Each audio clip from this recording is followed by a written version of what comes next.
It's Christmas Eve, and I'm sure that there's a lot of you ready to head out tomorrow to buy that last minute gift. And for many of you, one of these is probably on your shopping list. But before you do that, let me just say one thing. Having one of these is a bit like standing in a cold shower, tearing up banknotes.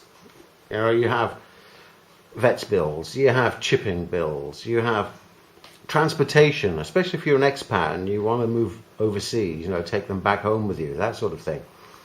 Otherwise, you're just going to have to dump them. Then who's going to take care of them?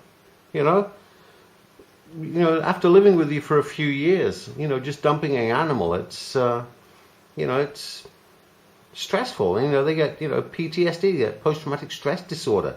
I mean, that's just awful. I was speaking to the owner of a animal shelter this morning.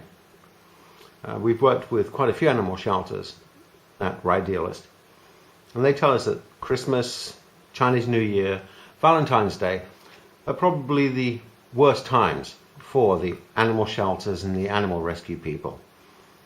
People go out and they buy these little darlings on impulse, and then after a couple of weeks they get tired of them, chewing up the furniture, or making a mess, or they don't train quite as well as you expected them to, or whatever, any number of reasons.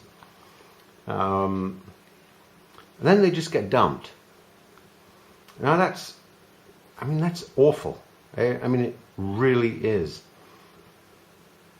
Maybe they grow bigger than you expected them to.